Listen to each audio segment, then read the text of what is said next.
Hey everyone, ready to unlock some serious AI superpowers at work? I mean, AI, it's everywhere these days, right? It's like promising to totally revolutionize work as we know it. hmm But how many of us are actually using it to, its full potential? hmm My guess, not many. Yeah, you're right on there. It's kind of like you've been given this really powerful Swiss Army knife, Okay, but you have no idea how to use any of the tools. totally. And that's why we're diving into this super interesting article from El Paz today called How to Ask AI to Help You at Work. Right. They basically break it down, this whole AI thing, into something we can actually use by crafting what they call a killer AI prompt. Okay. So, like those instructions, you give an AI tool to tell it what you want it to do. Uh-huh. Think of it like a recipe, hmm but instead of whipping up, some delicious dish, you're cooking up some serious productivity. I love that. I love that analogy, yeah. And just like a recipe, like you were saying, there are key ingredients to make that perfect prompt. Yeah. And Elpis highlights six essential elements. 6. Six essential elements to create that, perfect prompt. Okay, let's unpack these ingredients. So first up, we've got to treat AI like the expert it can be. Exactly. It's not just a mindless tool. You can tell it to step into a specific role. Oh, interesting. Yeah. So instead of saying like, give me a report on market trends, Right. you would say, AI, be a marketing analyst and draft a report on current market trends. Oh, okay, that is way more specific. Exactly. I could see how that would lead to much better results. Okay. So we're treating AI like the expert, giving it a defined role. What's next on our prompt recipe? Context and plenty of it. So think about how many times you've asked someone for something, Oh, yeah. but they didn't have all the details, so it wasn't quite what you were hoping for. Oh, all the time. All the time. It's the same with AI. Don't just ask for a report. Tell it who you are, what the report is for, who will be reading it, how it will be used.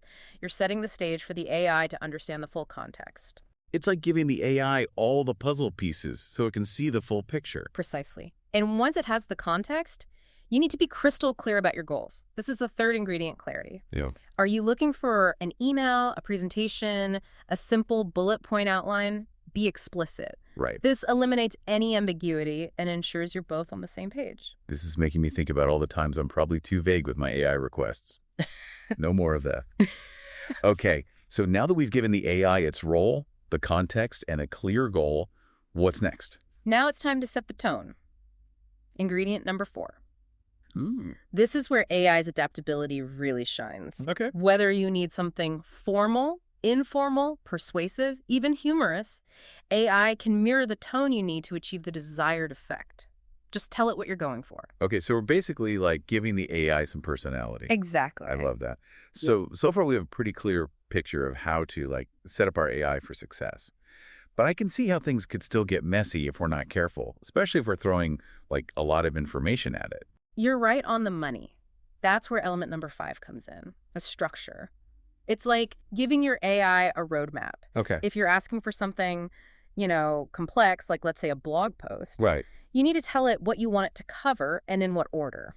Okay. Right. So instead of just saying write a blog post about the metaverse, Yeah. you'd say first explain what the metaverse is. Right. Then list 3 potential applications for businesses with examples for each. Oh, wow.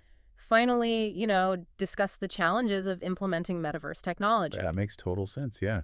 I can see how that would prevent the AI from going off on a tangent Exactly. or jumbling up all the information. Right, right. And that brings us to our final ingredient, which is don't overload it. Oh, okay. As tempting as it is to think of AI as this magical solution for everything, Right. it works best when it's given, smaller, more manageable tasks. Okay. So if you have something massive, break it down into those smaller steps. So it's like that saying, how do you eat an elephant? One bite at a time. Exactly. Don't Yeah. try to get your AI to swallow the whole thing in one go. Now, let's take these ingredients and see how they come together in a real world scenario. Imagine you need to write, like we were saying, a blog post about the metaverse. Okay. But instead of just saying AI, write a blog post about the metaverse. Oh, this is where it gets really interesting. Yeah. I can already see how this is going to be way more effective than just typing, write a blog post about the metaverse into my AI tool. Yeah, right. You would say something like, AI, I need you to be a tech blogger writing for a business audience. Okay. I work for, let's say, a software company, and we're hosting a webinar on the metaverse. I need a blog post to promote the webinar. Okay, so far so good. We've set the scene, we've given the AI its role in the context. What's next? The blog post should first explain what the metaverse is and why businesses should care. Then, list 3 potential applications for businesses, with a concrete example for each application. Finally, wrap up by highlighting the challenges of implementing metaverse technology, and then tease that our webinar will address these challenges in detail. Wow, that is incredibly specific. I mean, did you come up with this framework yourself, or is this like a common practice among people who use AI a lot?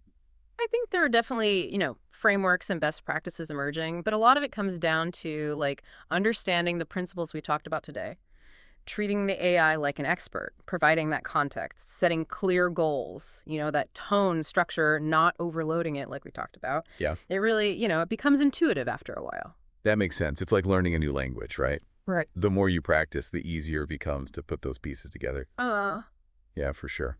I'm starting to see how mastering the art of the prompt is like having this secret weapon for productivity. Like you can get so much more done. But really, why should you even bother with all of this, prompt perfecting? Why does it matter so much?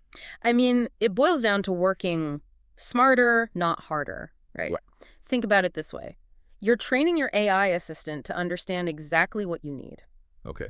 This then frees you up to focus on, the things that really require that unique human touch, like strategy, creativity, building those relationships, all those things that AI, just can't quite replicate. So it's about leveraging AI to become even better at what we do best as humans, not about being replaced by robots, which some people are worried about. Exactly. And, studies have shown that, effectively using these AI tools can boost productivity by up to 40%. Wow. Which is huge. That means more time for the work that you really enjoy, the work that truly engages you. Right. That's incredible. And a lot less time wrestling with technology. That is a serious productivity boost. Yeah. I love how this El País article really gave us this practical framework. We can take this and actually use it to create these killer AI prompts. It's like they've given us the keys to unlock, all this potential. No, absolutely.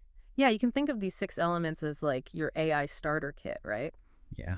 The beauty is that once you understand these principles, you can start experimenting, find what works best for you, There are so many possibilities out there. That's what I find so exciting about this whole, AI revolution that everyone's talking about. It's like, we're really just scratching the surface.